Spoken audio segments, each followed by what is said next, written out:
C'est une disparition qui hante la vallée de la Bruche, dans le Bas-Rhin.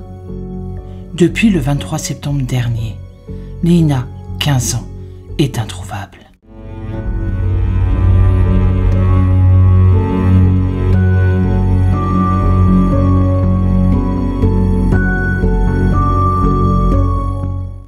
Cette très étrange affaire de disparition inquiétante d'une jeune adolescente a secoué toute la région Alsace, le pays même, et continue encore à le faire. Car dès le début de sa disparition, tout a été entrepris et tout ce qu'il est possible et envisageable de faire l'a été. Très vite et très méticuleusement. Et pourtant, à ce jour, la jeune fille, tout juste âgée de 15 ans, dénommée Lina, née un 8 août, n'a pas été retrouvée. Les enquêteurs de la gendarmerie, les proches, les amis et bénévoles mobilisés ne baissent cependant pas les bras. Même si le temps, hélas, passe, inexorable et impossible à arrêter. Avec le recul, les pistes déjà explorées ont été réexaminées, une seconde fois, à l'aube d'éléments nouveaux. D'autres pistes non encore percées au moment du traitement à chaud du sujet, en plein été, ont été étudiées. D'autres encore le seront, inlassablement, dans les prochaines semaines et mois à venir. Essayons donc, en ce tout début d'année 2024, de faire un point d'étape, aussi précis et factuel que possible, avec les seuls éléments dont nous disposons et sans entraver nullement l'enquête judiciaire toujours en cours, sur cette terrible affaire qui n'est pas, à ce jour, résolue. Des centaines de scellés judiciaires ont déjà été réalisés et transmis aux juges d'instruction. Des centaines de signalements ont déjà été recueillis et vérifiés, partout en France, en Allemagne voisine et toute proche, plus loin même en Europe. Plusieurs centaines de personnes ont-elles été auditionnées pour le moment. Mais rien de probant n'a pu être recueilli au sujet de la disparition de l'adolescente.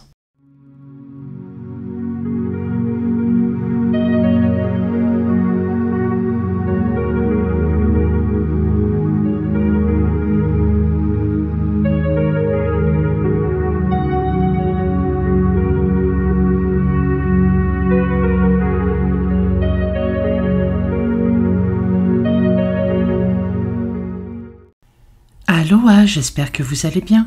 On se retrouve aujourd'hui pour une nouvelle affaire de disparition. Vous avez forcément entendu parler de cette affaire de disparition, mais je trouvais important de revenir sur cette disparition qui présente encore aujourd'hui plusieurs zones d'ombre. Nous parlerons de cette affaire avec Lily 911. Lily 911, vous la connaissez forcément. Elle a aussi une chaîne YouTube où elle présente plusieurs cas de disparition, entre autres. Je vous conseille d'aller jeter un coup d'œil sur sa chaîne. J'ai déjà eu le plaisir de faire plusieurs collaborations avec elle.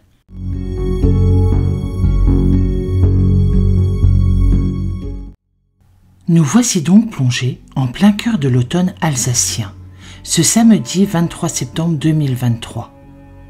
Nous sommes dans le département du Bas-Rhin, précisément dans la belle vallée de la Bruche, sur le territoire du hameau de Champenay, dépendant lui-même de la commune rurale de Plaine. De là, en marchant le long de la route départementale D196, la jeune Lina doit se rendre, comme elle le fait de façon très habituelle, à la gare SNCF de Saint-Blaise-la-Roche. Distante de 3 km tout juste, pour monter à bord d'un train express régional, un TER qui doit l'amener à Strasbourg.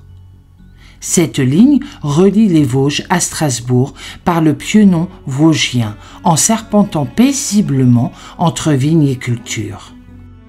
La population sédentaire de ce village, situé dans la vallée touristique de la Bruche, est de 995 habitants, avec tout de même quelques touristes et résidents temporaires en été. Ici, comme dans nombre de villages et pays ruraux, tout le monde se connaît. On se côtoie à longueur de temps, dans les rares commerces encore subsistants, à la mairie ou à la gare de Saint-Blaise-la-Roche. À 3 kilomètres quand même, rappelons-le, lieu unique de rencontre ou sur les places publiques. Et le site alsacien est joli, exceptionnel même, de par son caractère typique qu'on a su préserver et mettre en valeur, avec ses belles forêts offrant des balades à perte de vue. Nous sommes donc ce samedi 23 septembre 2023, au milieu de matinée. Il fait beau et chaud encore. Lina s'apprête à quitter la maison où elle vit avec sa mère depuis le divorce de ses parents. Maison située au cœur même de ce village de plaine. Elle doit se rendre à pied à la gare pour monter à bord du train régional 83 1909 qui doit rejoindre la gare centrale de Strasbourg en 50 minutes environ, après une dizaine d'arrêts. C'est à ce moment-là qu'elle échange un dernier message avec son petit ami Tao, âgé de 19 ans, qu'elle connaît depuis quelque temps maintenant, qui lui est déjà à Strasbourg et doit l'attendre à la gare. L'enquête judiciaire déterminera avec précision qu'il est alors 11h22 très précisément et que Lina se trouve bien sur l'itinéraire qui va de chez elle à la gare. 3 personnes témoigneront d'ailleurs spontanément l'avoir aperçue à cet endroit précis et à ce moment-là. Précisons à ce stade de notre récit que la disparition d'une personne mineure peut elle aussi être présumée inquiétante dès le départ, par les forces de sécurité et les autorités judiciaires compétentes, essentiellement en fonction de circonstances particulières. L'âge de la présumée personne disparue, fragilité physique ou psychologique, contexte de la disparition, etc. Tout le reste devient donc secondaire et toute l'attention se concentre sur ce fait tragique qui vient de se passer. Lina est une jeune fille tout juste âgée de 15 ans, plutôt fluette, au joli minois, avec cheveux mi-longs châtain clair et qui mesure 1,60 m. Elle est la fille unique de parents séparés et elle vit avec sa mère. Elle prépare avec attention un CAP aide à la personne dans un établissement proche de chez elle. Mais Lina, qui porte ce jour-là une robe grise, une veste blanche et des chaussures Converse blanches, ne montera jamais à bord de ce train régional et n'arrivera jamais à Strasbourg. Son petit ami Tao, inquiet de ne plus avoir eu de nouvelles de Lina après cet ultime échange de messages à 11h22, l'heure sera confirmée par les enquêteurs judiciaires, appelle finalement la mère de Lina et lui fait part de son étonnement et même de son inquiétude grandissante au fil des minutes qui passent. Après 1 heure de recherche tout azimut, dans le train désormais stationné à quai, en attente de repartir dans l'autre sens, auprès du personnel de la gare de Strasbourg, des derniers voyageurs descendus et qu'il a pu croiser et contacter, Tao se dit que quelque chose a dû arriver à Lina. Quelque chose d'anormal pour cette jeune fille toujours attachée à son téléphone. Quelque chose qui l'a peut-être empêché de le prévenir, de l'alerter d'un danger. Car là, c'est un vide sidéral. Lina n'a pas le profil de jeune fille fugueuse. Elle n'a pas de raison avérée pour cela. Ses relations avec sa mère sont cordiales. Elle vit une jeunesse épanouie ici. Cette piste, si elle n'est pas écartée, ne tient guère la corde. Finalement, dès le début de l'après-midi, la mère de Lina, tout aussi inquiète que Tao, se résout à signaler la disparition de sa fille à la gendarmerie. L'appel de la mère, appel angoissé et trahissant sa vive inquiétude, est reçu et enregistré à 13h30, très précisément, au centre opérationnel de la gendarmerie à Strasbourg et est relayé aussitôt sur l'unité la plus proche, la brigade territoriale de Saal.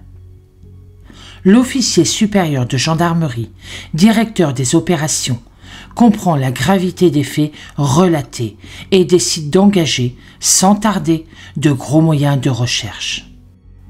Et dès l'après-midi même, le groupement de gendarmerie départementale du Bas-Rhin lancera un avis de recherche urgent, déclenchera les premières recherches ébattues sur place et fera procéder par des personnels spécialisés, des techniciens en investigation judiciaire, les toutes premières investigations judiciaires nécessaires pour tenter de comprendre ce qui a pu se passer avec cette jeune fille.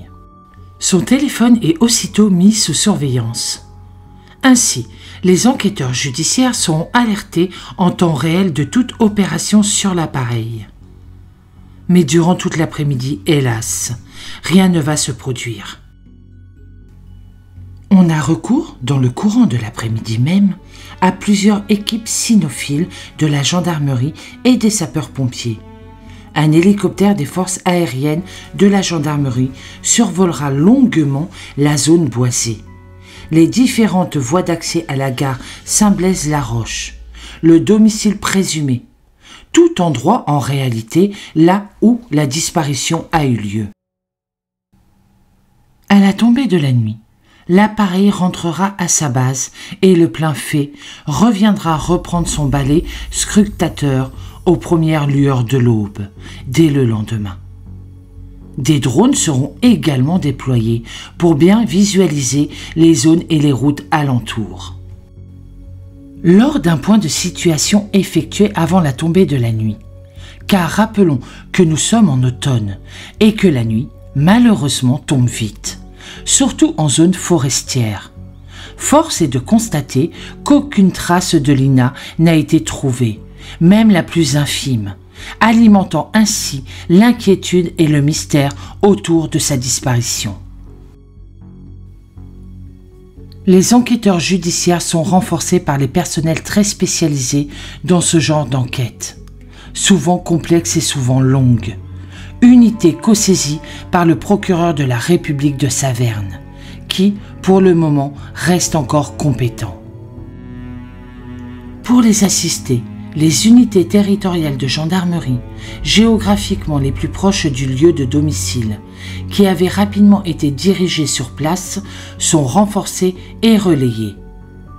On craint déjà, à ce stade, que l'enquête et les recherches vont durer dans le temps. Il faut s'organiser. Tous les personnels de la gendarmerie qui arrivent sur les lieux, souvent à bord de véhicules adaptés aux conditions de circulation délicates sur ces chemins étroits, escarpés, une quarantaine au total, sont immédiatement rassemblés sur la place de la mairie de Plaine et sont placés sous l'autorité du patron. Comprenez l'officier supérieur commandant, tous les personnels de la gendarmerie du département du Bas-Rhin. Lui-même a déjà fait le point avec le général, commandant l'ensemble des personnels de la région Grand Est, dont l'Alsace fait partie, au cas où ils auraient un besoin avéré de moyens supplémentaires, ce qui va effectivement se concrétiser assez vite. Diverses unités de la police nationale, surtout celles de la circonscription de sécurité publique de Strasbourg et de la métropole alsacienne, la capitale régionale, sont informées elles aussi en temps réel. Il n'est pas exclu, à ce stade de l'enquête et au vu des maigres informations collectées, que Lina puisse s'y trouver. De son plein gré ou contrainte, personne ne peut s'aventurer sur de telles hypothèses. Mais toutes les chances sont ainsi mises du même côté. Dans les dernières heures de clarté qui suivent ce point d'étape, en gros, avant 19h30, les patrouilles déjà citées, venues des unités du groupement de gendarmerie départementale du Bas-Rhin, dont les renforts précieux des PSIG, les pelotons de surveillance et d'intervention de la gendarmerie, ainsi que les équipes motocyclistes tout-terrain et les équipes cynophiles en alerte ou celles qui ont été rappelées, une dizaine en tout, poursuivent leur quête, leurs recherches, battant les hameaux, les villages, les sous-bois, les routes même les plus anodines ou les plus isolées. Rappelons encore une fois que cette célérité est essentielle car on sait que dans ce genre de signalement de disparition présumée inquiétante, les premières heures de recherche sont fondamentales. Et justement, plusieurs chiens pisteurs, circulant isolément sous la conduite de leur maître, perdent la trace de Lina, qu'ils avaient relevée et suivie dès le domicile familial, sur la route qui va vers la gare de Saint-Blaise-la-Roche. Lina serait-elle montée à bord d'un véhicule? Une seule certitude domine. On sait dire à ce moment-là que l'adolescente est passée là, ou au moins tout près de là. Mais après cela, c'est la grande interrogation et la grande inquiétude. L'opération est relancée dès le lendemain avec le même comportement de la part des premiers chiens, puis d'autres chiens fraîchement arrivés sur place.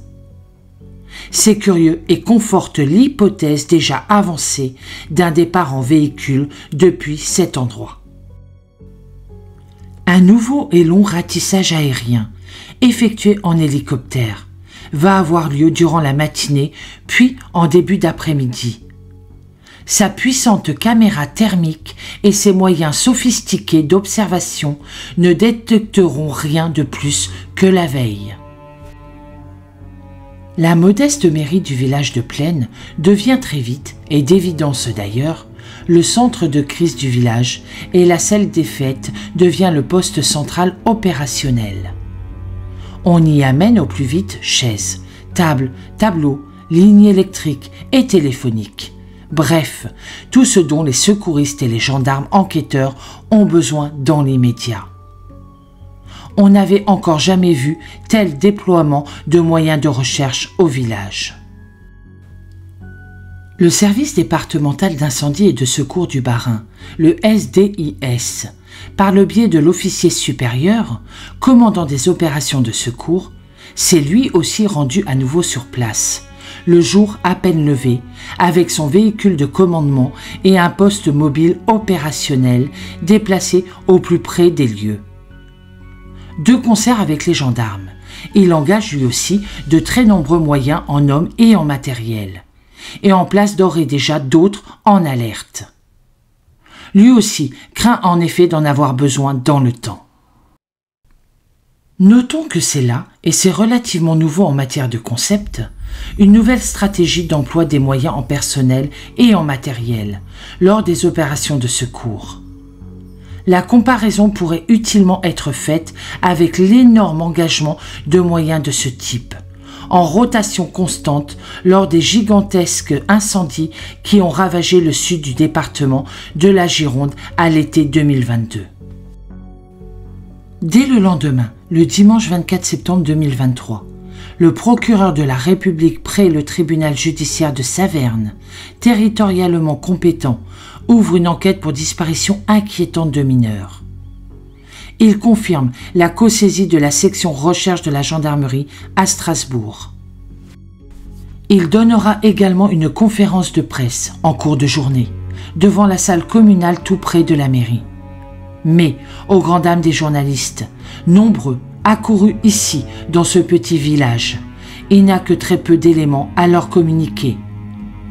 Tout ce qui leur annonce, ils l'ont déjà appris, par des indiscrétions, par le recueil des témoignages, ici et là.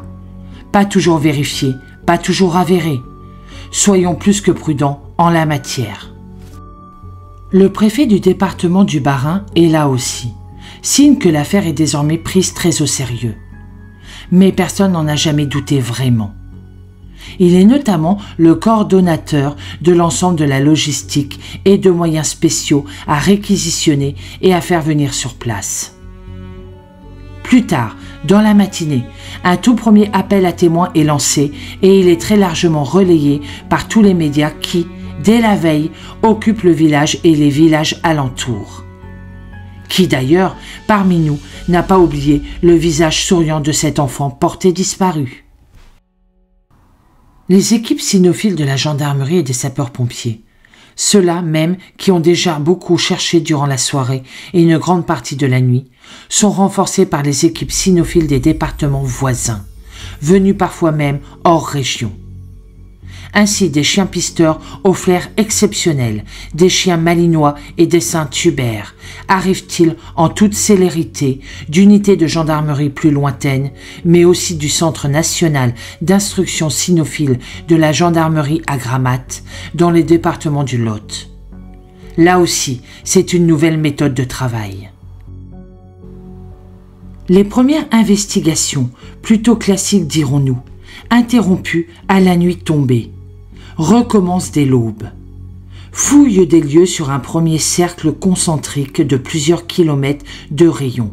Fouille des maisons et dépendances du hameau, au plus près du domicile de Lina et de sa mère, effondrée où on le serait à moins à sa place. Fouille des chemins alentours, des fermes isolées ou abandonnées, et parfois même fermées. Mais on ouvre malgré tout, juridiquement couverts, des fontaines, ruisseaux, lacs, mares, etc.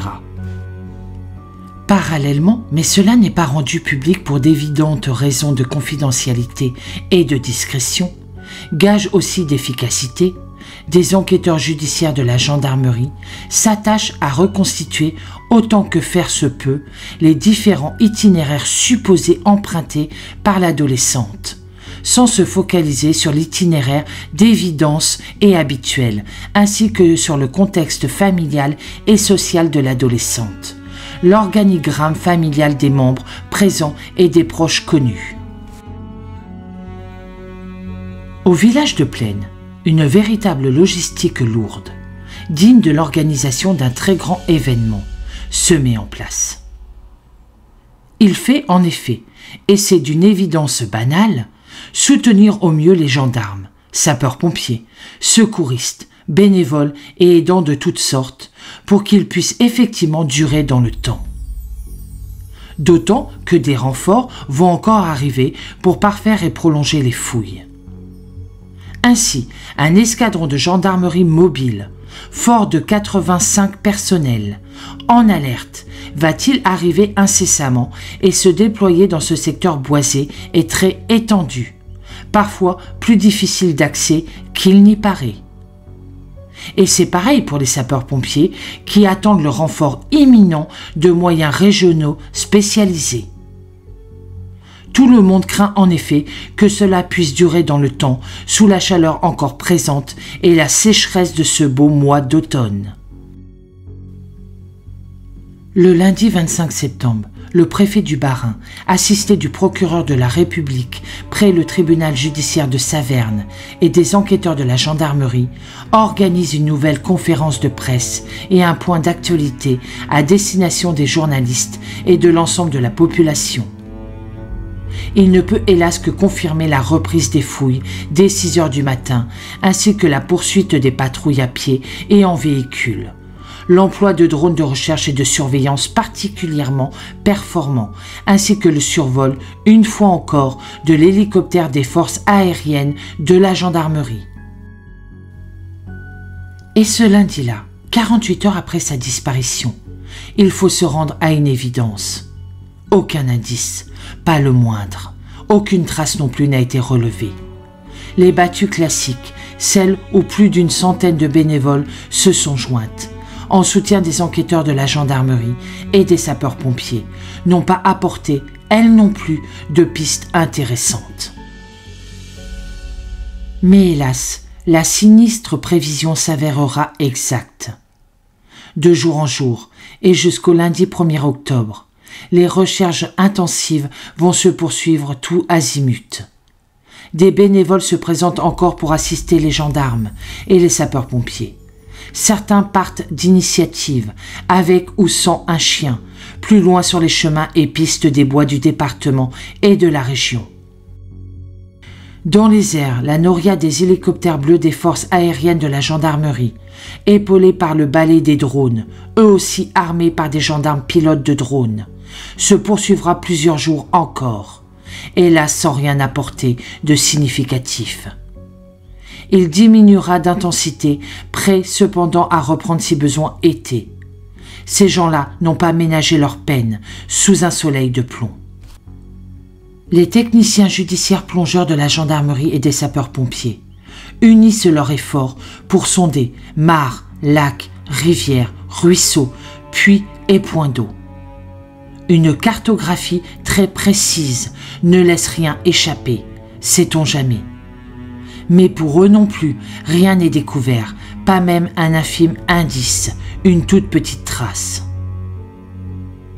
Précisons, par honnêteté intellectuelle, que l'hypothèse de l'enlèvement opéré par un tiers a bien évidemment été étudiée en détail par les enquêteurs judiciaires de la gendarmerie. Et elle devient, au fil du temps, une hypothèse plausible. À ce stade des investigations judiciaires, rien de plausible, cependant, ne vient la conforter. La famille est désargentée et l'adolescente est totalement inconnue pour qu'on puisse envisager un kidnapping. Alors il reste l'hypothèse d'un enlèvement forcé en voiture perpétré par quelqu'un que Lina connaissait peut-être ou aurait reconnu. Dernière piste recherchée et étudiée, celle de l'accident de la circulation routière. Un banal accident alors? Pourquoi pas? Tout reste possible. Toute piste ouverte doit être vérifiée. Et là aussi, l'hypothèse a très sérieusement été prise en compte et étudiée. Mais les mêmes raisons entraînant presque toujours les mêmes réflexes primaires des habitants. Toute voiture suspecte, tout engin agricole, tout autre véhicule non connu évoluant ici, hors les moments prévus, aurait aussitôt repéré, remarqué et signalé, et la route départementale ainsi que ses bas-côtés scrutés dans leurs moindres détails n'ont rien livré. Les jours passent sans rien apporter de nouveau. Si personne ici n'oublie Lina, la tension du premier jour retombe peu à peu, et chacun retourne par nécessité ou par dépit à ses occupations routinières. Le jeudi 28 septembre, de nouveaux ratissages ont lieu, conduits par près de 80 gendarmes, de nombreux sapeurs-pompiers et bénévoles qui se sont mis spontanément à disposition des enquêteurs. Désormais, on entre dans un temps long de l'enquête judiciaire. Il va falloir analyser et comparer des dizaines de traces ADN prélevées. Également recenser et classer des dizaines d'empreintes digitales qui restent à affiner et à discriminer, reconstituer, suivre, comparer et observer plus de 1000 lignes téléphoniques distinctes repérées autour de la commune de Plaine et des environs, tant le jour de la disparition, vérifier les adresses recueillies, localiser des gens passés ici durant le mois de septembre, identifier un certain nombre de véhicules signalés, etc. C'est un travail de fourmi, travail auquel gendarmes et enquêteurs s'attellent sans rechigner. C'est le job et ils vont le faire sans état d'âme. Chacun sent bien qu'on franchit petit à petit un cap. L'espoir de retrouver Lina s'amenuise de jour en jour.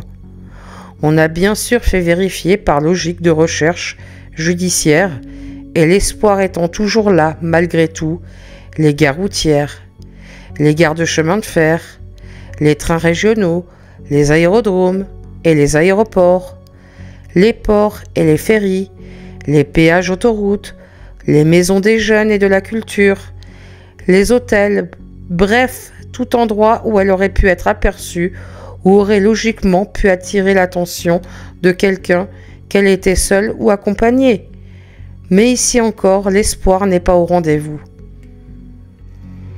Signalons aussi que la mère de Lina, toujours très digne, reçoit beaucoup de soutien par message et par courrier.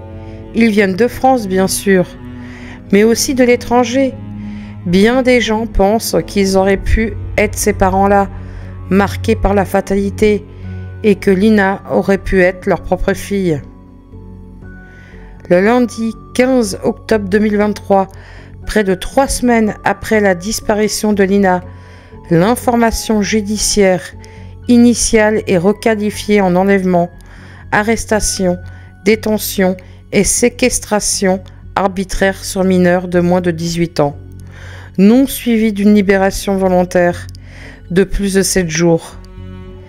Elle est de facto confiée à 2 juges d'instruction du parquet de Strasbourg, siège du pôle criminel nord-alsacien, territorialement compétent.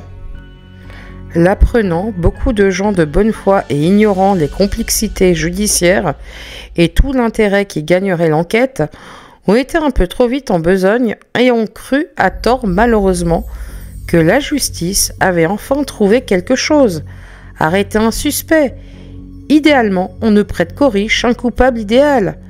Pour eux, l'affaire était réglée et on allait voir ce qu'on allait voir. Ils ont été déçus, en effet. Il ne fallait voir là rien que de très normal. Comme nous l'avons dit à l'instant, c'est plus simplement l'adaptation du cadre d'enquête, donnant encore plus de moyens et de possibilités aux enquêteurs de gendarmerie, ni plus ni moins. Et c'est habituel en matière judiciaire dans ce genre de dossier complexe et épineux. Parallèlement, l'observateur attentif notera qu'on ne parle plus malheureusement de disparition inquiétante d'un mineur de 18 ans et que l'espoir de retrouver l'adolescente en vie, du moins dans sa région d'origine, s'amenuise quand même sérieusement, sans toutefois disparaître. L'hypothèse criminelle se renforçant de jour en jour. Le 22 novembre 2023, dès le matin, une grosse agitation règne dans plusieurs communes du Bas-Rhin et dans départements limitrophes. Les villages ciblés, d'ailleurs déjà gagnés par une sorte de torpeur automnale, sont presque tous bouclés par un important dispositif de gendarmerie. On n'y entre pas sans montrer patte blanche. Plusieurs maisons et divers véhicules d'une même marque et d'un même type commercial sont fouillés et perquisitionnés, sous l'œil et les caméras des journalistes que la rumeur a fait accourir en grand nombre. Ils sont néanmoins tenus à distance plus que raisonnable par un cordon de gendarmerie étanche. C'est l'émotion au sein de ces villages et le temps est suspendu à la découverte éventuelle de quelque chose. Là encore, les curieux pensaient tenir une nouvelle piste. Mais le soir venu, il faut une fois de plus se rendre à l'évidence. La pression est retombée. Il n'y a plus de suspense. Il n'y a pas eu d'interpellation ou de découverte majeure. Mais ténus et particulièrement méticuleux, les enquêteurs avaient suivi la logique judiciaire de tout vérifier point par point. En effet, si la surprise était de taille, au vu des moyens engagés, rien ne filtrera. Vérification technique et numérique en cours. Telle est la réponse, un peu laconique des enquêteurs judiciaires de la gendarmerie et des magistrats instructeurs. Une semaine plus tard, alors que novembre pointe ses premiers jours sur le calendrier et que les chênes verts ont viré à ce joli teint orange automnal, des gendarmes plongeurs, tous spécialistes judiciaires subaquatiques, venant d'unités spécialisées, sondent et fouillent à nouveau les lacs environnants. Le temps et les conditions météorologiques auraient en effet pu faire remonter un corps depuis le temps de la disparition. Mais leurs efforts ne seront pas récompensés. Là encore, la piste, une fois vérifiée, sera abandonnée. Et le temps passe toujours, ça y est, l'automne va se terminer. Et l'hiver, plutôt doux pour le moment, est presque arrivé sur la région. En parallèle et très discrètement, à l'abri des indiscrétions des caméras ou des micros déployés par les médias, les 2 juges d'instruction et la quinzaine de gendarmes enquêteurs détachés désormais à plein temps, réunis au sein d'une cellule de travail dédiée exclusivement à cette enquête hors norme, poursuivent inlassablement leur investigation sans jamais perdre le cap ni communiquer. Ainsi, du mardi 12 décembre au jeudi 14 décembre 2023, les gendarmes en groupe d'enquête se sont donc présentés chez les résidents de ce petit village de plaine et des hameaux environnants, autrefois si calmes. Ils ont poursuivi les interrogations, vérifications et relever les plaques d'immatriculation de tous les véhicules des environs afin de pouvoir les comparer aux images de vidéosurveillance déjà recueillies. Un indice crucial pour retrouver Léna pourrait s'y trouver. Début janvier 2024, les 2 magistrats instructeurs et les gendarmes enquêteurs font le point. C'est nécessaire pour rester serein, le plus serein possible. Ils ont lu et relu l'épaisse procédure, revu la famille, les proches, les experts.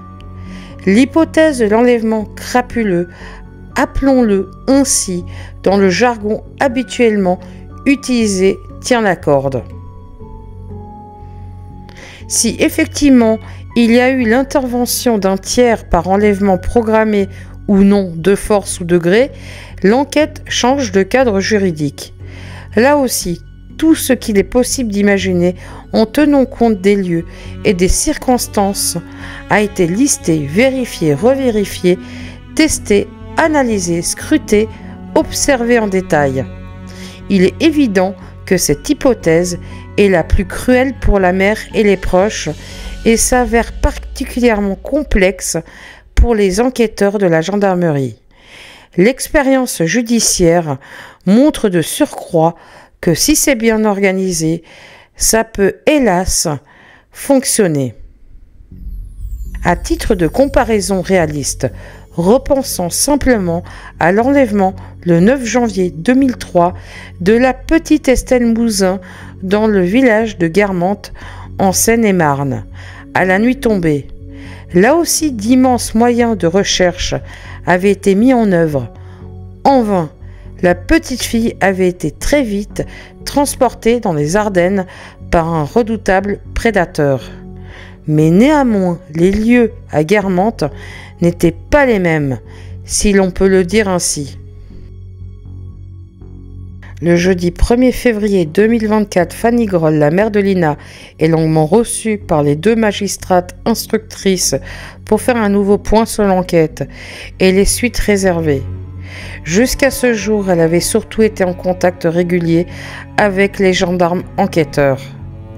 Toujours sous le coup d'émotions très fortes et trop marquées par le manque cruel créé par sa fille, elle n'a pas pu reprendre pour l'instant son activité professionnelle. Le vendredi 2 février 2024, au lendemain de son entrevue judiciaire, cela fait 4 mois et demi que Lina a disparu.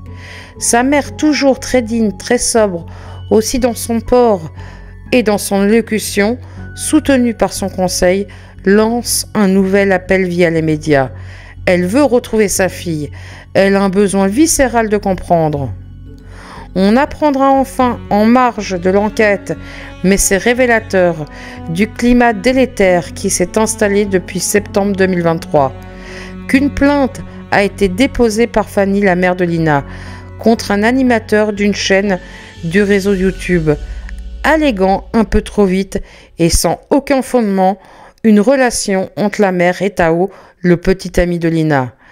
Marion, la cousine de Lina, qui demeure elle en région parisienne, mais connaît bien Lina, met en garde contre de telles accusations et nouvelles très graves et totalement erronées sur les réseaux sociaux.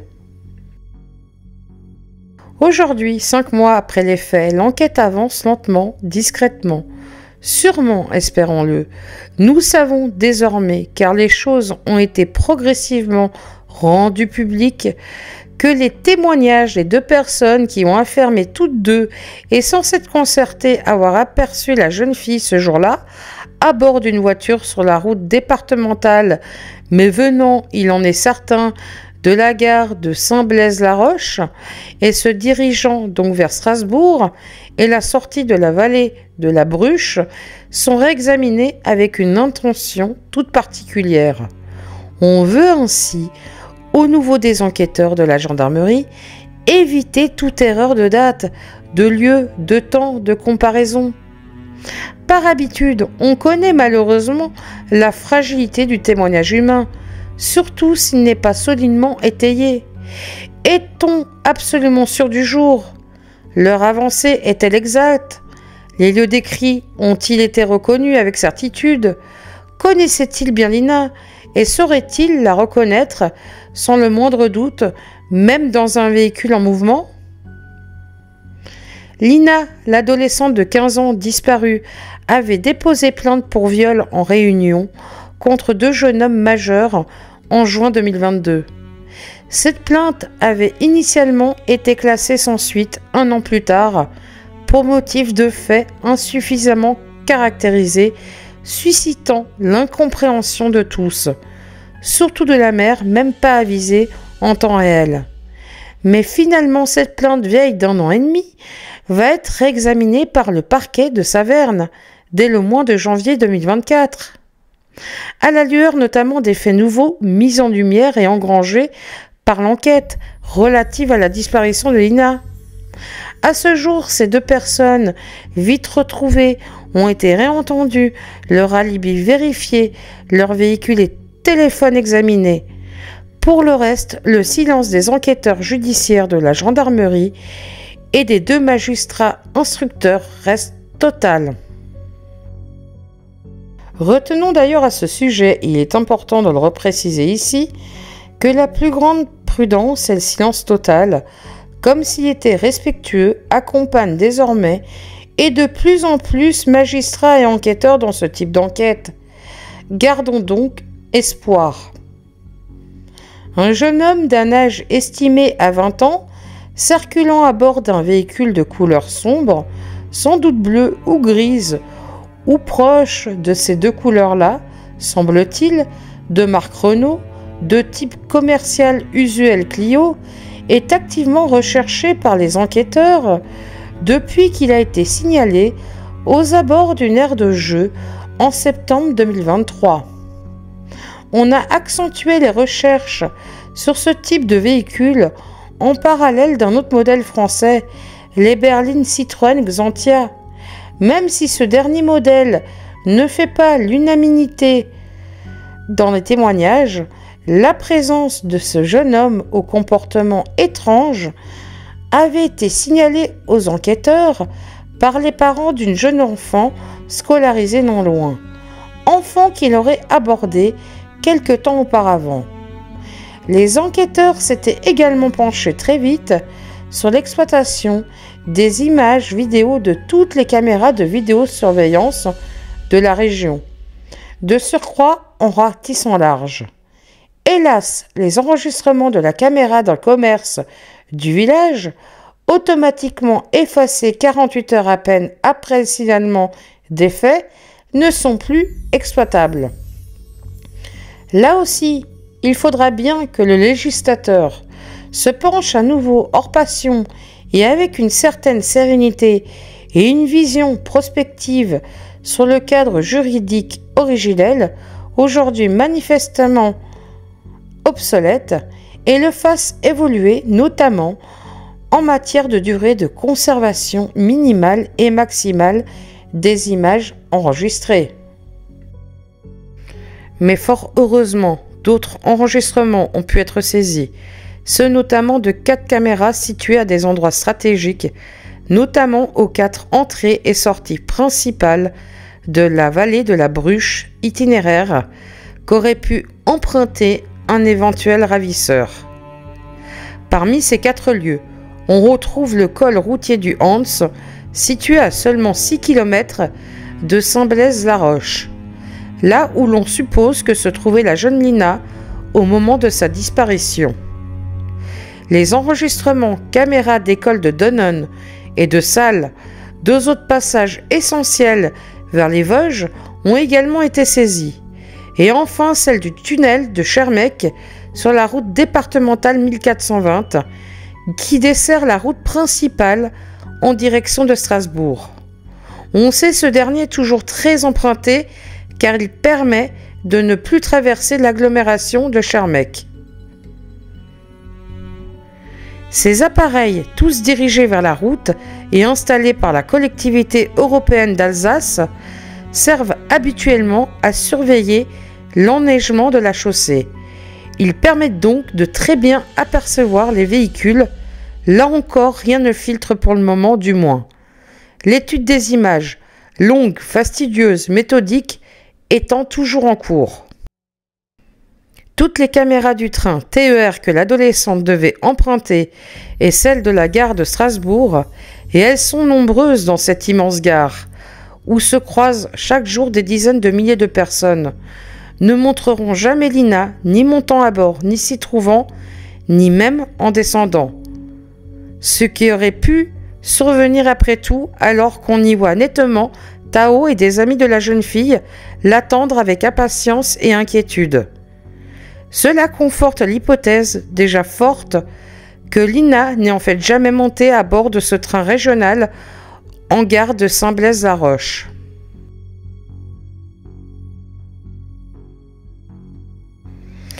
D'autres pistes restent encore à approfondir, comme celle de Margot, une amie proche de Lina, qui a aussi livré une histoire surprenante au sujet de la disparition, histoire qui ne fait que renforcer les doutes des enquêteurs. En effet, Margot a été étonnée par la manière avec laquelle les messages de Lina étaient écrits. Selon elle, son amie n'utilisait jamais de ponctuation, a-t-elle observé. Or, cette fois, elle usait du point d'exclamation pour écrire ses SMS, ce qui ne lui ressemblerait pas. Margot sous-entend ainsi qu'une autre personne que Lina aurait pu être derrière ces messages. En tout état de cause, ces éléments, s'ils s'avèrent véridiques, pourraient bien rejoindre les indices importants dont les enquêteurs ont à leur disposition. Un autre témoignage abracadabrant, diront certains, est celui d'un homme qui se fait appeler Jean Didier et qui a partagé ses prémonitions sur l'affaire avec divers médias. Pour lui, une femme d'âge mûr serait au cœur de l'affaire, l'adolescente l'ayant suivi volontairement. Le médium met les enquêteurs sur la piste de cette femme vue comme une maman ou une tante, vraie tête pensante de la disparition de Lina, qui devrait refaire surface très prochainement, puisqu'elle est partie dans le seul but de se découvrir. L'adolescente ayant eu une envie de vivre une autre sexualité. Elle serait donc en train de vivre ses premières expériences en tant que femme. Une version décidément abracadabrantesque. À ce stade donc de l'enquête, rien de plus de sensé et de factuel ne filtre, tant de la part des enquêteurs que de la part des deux juges d'instruction du pôle criminel nord-alsacien. Il faut laisser faire la justice dans ce temps inexorablement long, mais nécessaire qui est le sien. C'est la fin de cette affaire. Je remercie beaucoup Lily pour cette collaboration. J'espère de tout cœur que Lina sera retrouvée saine et sauve. Je souhaite énormément de courage à toute sa famille ainsi qu'à sa maman, qui, je l'espère, retrouvera sérénité un jour auprès de sa fille. Pour ma part, je vous souhaite une très bonne journée, je vous dis à bientôt dans une prochaine vidéo et surtout, prenez soin de vous.